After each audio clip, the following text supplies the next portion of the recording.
हरे कृष्णा, राधे राधे। आप सभी को परिवर्तनी एकादशी की हार्दिक शुभकामनाएं। आज भादो मास के शुक्ल पक्ष की परिवर्तनी एकादशी है, जिसे प्रेम पूर्वक डोल एकादशी भी कहा जाता है। ये दिन अत्यंत शुभ और मंगलकारी माना जाता है, क्योंकि इस दिन भगवान श्री हरि अपनी योग निद्रा में करवट बदलते हैं और संपूर्ण जगत के लिए नए परिवर्तन की राह प्रस्तुत करते हैं।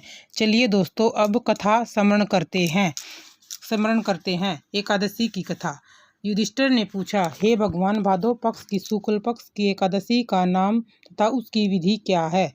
एकादशी के व्रत को करने में कौन सा फल मिलता है तथा उसका उपदेश कौन सा है? भगवान श्री कृष्ण बोले, राजेष्ठ, अब मैं अनेक पाप नष्ट करने वाली तथा अंत में स्वर्ग देने वाली भादो की शुक्ल पक्ष की वामन एकादशी की कथा कहता हूँ। इस एकादशी को जयंती एकादशी भी कहा जाता है। इस एकादशी की कथा सुनने मात्र से ही समस्त पापों का नाश हो जाता है। इस एकादशी के व्रत का फल वाजपेयी यज्ञ के फल से भी अधिक है। इस जयंती एकादशी की कथा से नीच और पापियों का उद्धार हो जाता है। यदि कोई धर्मपरायण मनुष्य इस एकादशी के दिन मेरी पूजा करता है, मैं उसे संसार की पूजा का फल देता हूँ। जो मनुष्य मेरी पूजा करता है, उसे मेरे लोक की प्राप्ति होती है। इसमें कंचित मात्र भी संदेह नहीं है।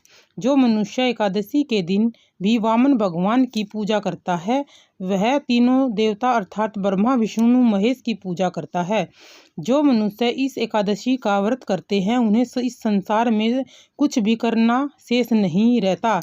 एकादशी के दिन श्री विष्णु भगवान करवट बदलते हैं, इसीलिए इसे परिवर्तनी एकादशी भी कहा जाता है।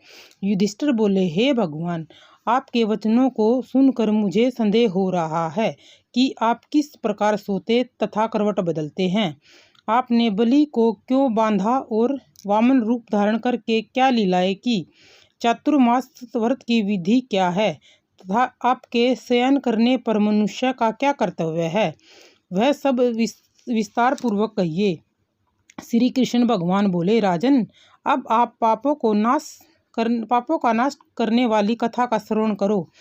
त्रेता युग में एक बलि नाम का दानव था। वह अत्यंत भक्त, दानी, सत्यवादी तथा ब्राह्मणों की सेवा किया करता था।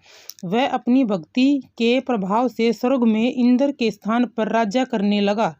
इंद्र तथा अन्य देवता इस बात को सहन न कर सके और भगवान से प्रार्थना करने लगे। अंत में भगवान ने वामन का रूप धारण किया। अत्यंत तेजस्वी ब्राह्मण बालक के रूप में राजा बलि को जीता। युधिष्ठिर बोले, जनार्दन, आपने वामन रूप धारण करके बलि को किस प्रकार जीता? वह सब विस्तार पूर्वक समझाइए। श्री कृष्ण भगवान बोले, राजन, मैंने वामन का रूप धारण करके राजा बलि से याचना की, राजन, आप मुझे 3 पग भूमि दे दो, इससे आपको 3 लोकों के दान का फल प्राप्त होगा। राजा बलि ने इस याचना को स्वीकार कर लिया। यह 3 पग भूमि देने को तैयार हो गया। तब मैंने अपने आकार को बढ़ाया और भूलोक में पैर, भवलोक में जांघा, स्वर्गलोक में कमर, महलोक में पेट, जनलोक में हृदय, तपलोक में कंठ तथा सत्यलोक में मुख रखकर अपने सिर को ऊंचा उठा लिया। उस समय सूर्य, चंद्र, नक्षत्र, इंद्र तथा अन्य देवता आदि शास्त्र अनुसार मेरी स्तुति करने लगे। उस समय मैंने राजा बलि से पूछा, राजन, अब मैं तीसरा पैर कहाँ रखूं?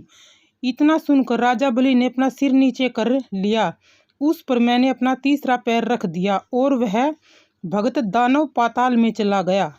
जब मैंने उसे अत्यंत दुखी पाया तो मैंने उससे कहा, हे बलि, मैं सदैव तुम्हारे पास ही रहूंगा। भादो के शुक्ल पक्ष की एकादशी को परिवर्तनी नामक एकादशी के दिन मेरी एक प्रतिमा राजा बलि के पास रहती है और एक क्षीर सागर में शेषनाग पर शयन करती रहती है। इस एकादशी को विष्णु भगवान सोते हुए करवट बदलते हैं। इस दिन त्रिलोकी के नाथ श्री विष्णु भगवान की पूजा की जाती है। इसमें चावल और दही सहित रूपा का दान दिया जाता है। इस रात्रि को जागरण करना चाहिए।